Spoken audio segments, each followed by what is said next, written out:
আমরা অনেকে মনে করি ভোর রাতে আমরা যখন সাহারি খাইতে উঠি, সাহারি খাওয়ার পর আমাদের মুখে রোজার নিয়ত করা লাগে। এটা আমরা অনেকে এখনো মনে করি।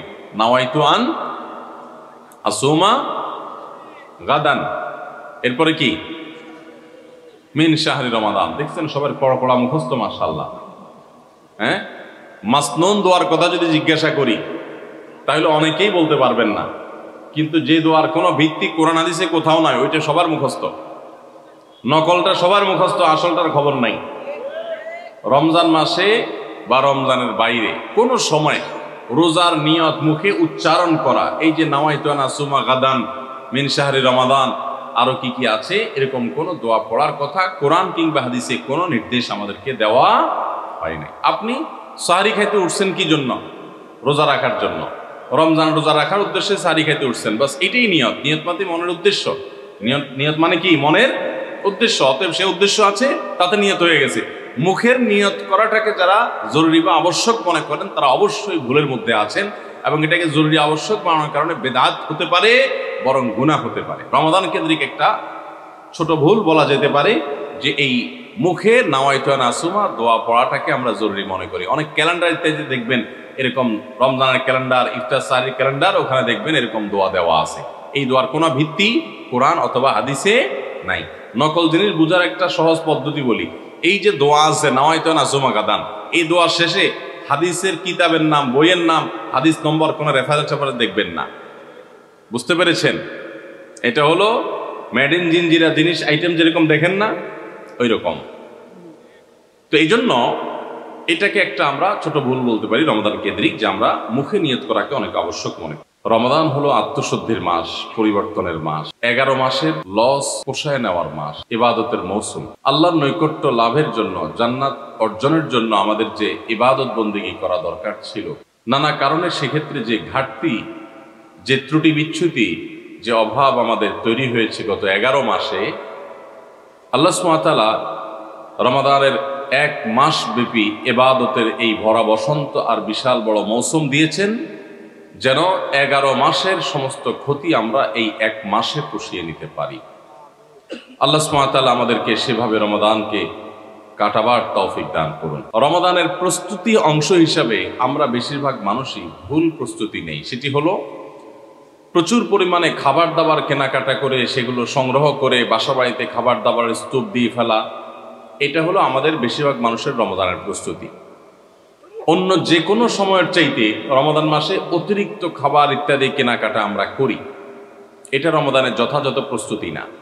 এই বিষয়ে পারিবারিক মিটিং হওয়া উচিত, ফ্যামিলির সদস্যদেরকে নিয়ে বসা উচিত যে আমরা এই রমাদানটা কিভাবে কাটাবো। রমজান তো ইবাদতের মাস, তো ইবাদতের মাসে আমরা খাবার নিয়ে এত ব্যস্ত হয়ে গেছি কেন? যে আমাদের ছোলা, চিনি, বেগুন, বেসন, আমাদের যত রকমের আপনার রমজান কেন্দ্রিক আইটেম আছে সেগুলো কিনে আমরা ভরায় ফেলতেছি বাসা। রমাদান মাসে তো দিনের বেলা আল্লাহ তাআলা খাবারই বন্ধ করে দিয়েছেন, শুধু রাতের খাবার।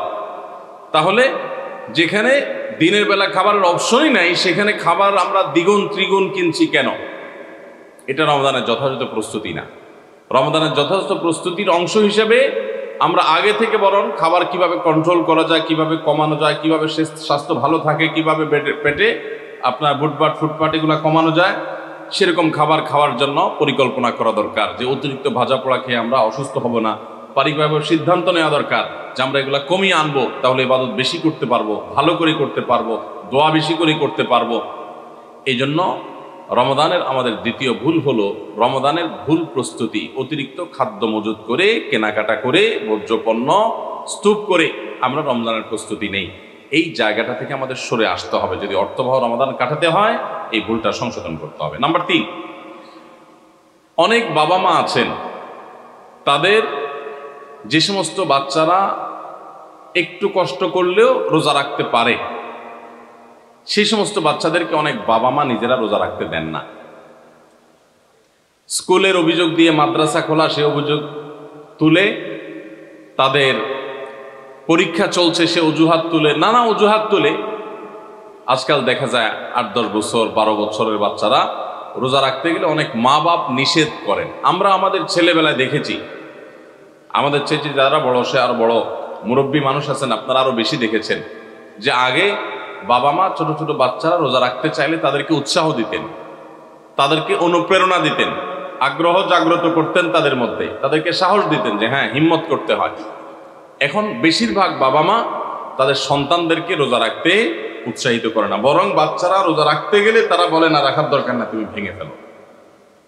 মনে রাখবেন, সাহাবা একরামের একটি কমন আমল ছিল, তারা রমজান মাসের রোজা তো বটেই, এমনকি আশুরার রোজা এগুলো পর্যন্ত, নফল রোজা পর্যন্ত তারা তো রাখতেন, তাদের বাচ্চাদেরকে রাখাতেন এবং বিভিন্ন রকমের খেলনা ইত্যাদি দিয়ে বাচ্চাদেরকে ভোলানোর চেষ্টা করতেন। সেই সাহাবীরা যাদেরকে তাদের মা বাবারা শৈশবে কৈশোরে রোজা রাখার ব্যাপারে উৎসাহ দিয়েছেন, প্রেরণা দিয়েছেন, শিক্ষা দিয়েছেন, সাহস জুগিয়েছেন, তারাই কিন্তু বিশ্বটা জয় করেছে। কারণ কষ্ট করা শিখেছে, কষ্ট সহিষ্ণু হয়েছেন, ধৈর্য ধারণ করা শিখেছেন। রোজা রাখা মানে সংযম, এই সংযম শিখেছেন। ক্ষুধা হবে, খাবারও সামনে থাকবে, কিন্তু খাওয়া যাবে না। এই যে সংবরণ, এই যে সংযম, এই যে ধৈর্য, এই যে সহনশীলতা, এটার চর্চা করা যখন মা বাপরা শিখিয়েছেন, সেই সাহাবীদের সন্তানরাই কিন্তু অর্ধ পৃথিবী জয় করে ছেড়েছেন। আর আজকে আমাদের সন্তানদেরকে আমরা রোজা রাখাই না কেন? আমাদের মায়া হয়, ছেলেটার মুখটা ফ্যাকাশে হয়ে যাবে, মেয়েটার মুখটা শুকায় যাবে, আমার কাছে ভালো লাগবে না। আমি সবসময় বলার চেষ্টা করি, দেখুন আমাদের সন্তানদেরকে ভোগ শেখাবার প্রয়োজন নাই, ভোগ এটা শেখানোর দরকার হয় না। ভোগ করতে সবাই পারে, এটার জন্য যোগ্যতা লাগে না। ত্যাগ সবাই পারে না, ত্যাগটা শেখাইতে হয়। আপনার ছেলে মেয়েকে খাওয়া পড়ায় মোটা তাজা করবেন, এটার জন্য কোনো যোগ্যতার দরকার নাই। এটা গরু ছাগল পশু পাখি প্রাণী তারাও পারে, মানুষ তো পরের কথা। খাইতে কে না পারে? সবাই পারে।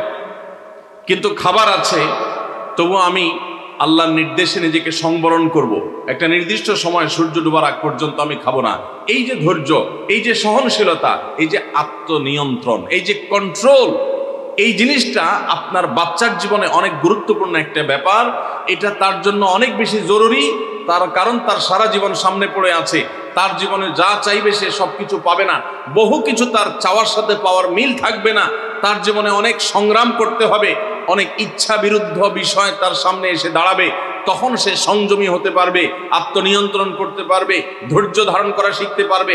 আপনি যদি তাকে রোজা শিখান, আপনি তাকে যদি সওম শিখান, আপনি যদি তাকে বিরত থাকা শিখান, আপনি যদি তাকে সংযমের এই ইবাদত শিখান, আর যদি শুধুমাত্র ভোগ শিখান, বাচ্চা মুখ দিয়ে বাইর করলো আর আপনি অস্থির হয়ে গেছেন তাকে দেওয়ার জন্য, চোখ দিয়ে কোনো দিকে তাকাইলে তো সে কেনার জন্য আপনি পাগল পড়া হয়ে গেছেন, এমনকি হালাল হারাম পর্যন্ত বাজ বিচার করছেন না।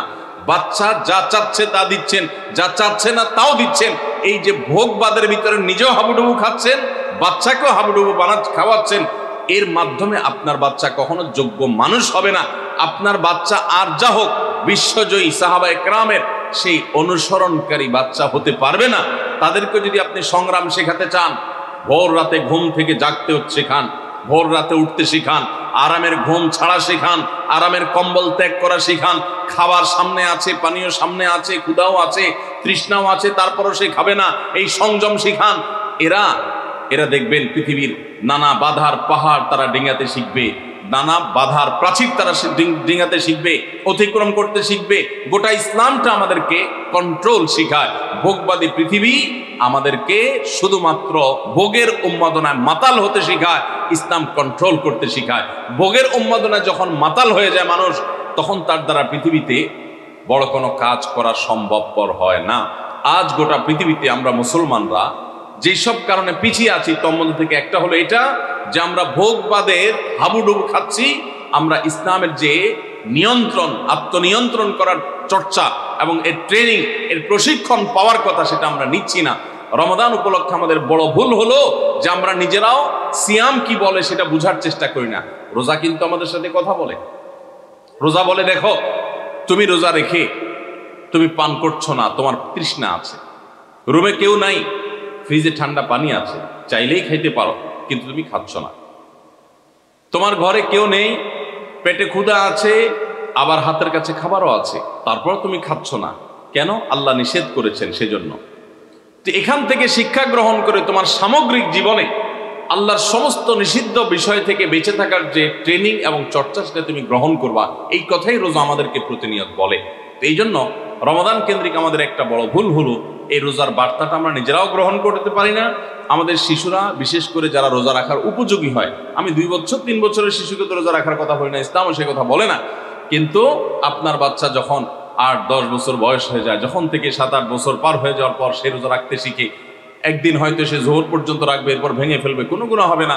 আরেকদিন হয়তো সে আরেক ঘন্টা বেশি রাখবে, আরেকদিন হয়তো আসর পর্যন্ত রেখে ভাঙার মতো অবস্থা তৈরি হবে, প্রয়োজনে ভেঙে ফেলবে, এরপর আস্তে আস্তে সে রোজা রাখা শিখবে।